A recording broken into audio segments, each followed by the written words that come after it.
जळगाव जामोद तालुक्यातील जळगाव व रसूलपूरकडे जाण्यासाठी सन 2005 साली पायदळ रस्ता होता। त्यावेळेस पुलाचे व मोऱ्याचे काम केले गेले।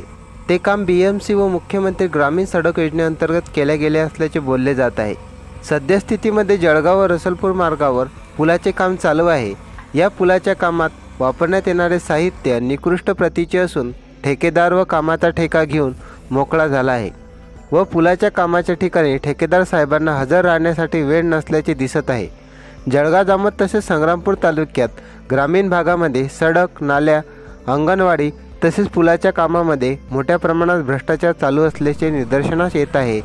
या भ्रष्टाचारी ठेकेदारावर कठोर कारवाई व्हावी अशी नागरिकांनी आस बांधली आहे। जळगाव उन्नतीकरता शमीम बापू देशमुख, जळगाव जामोद।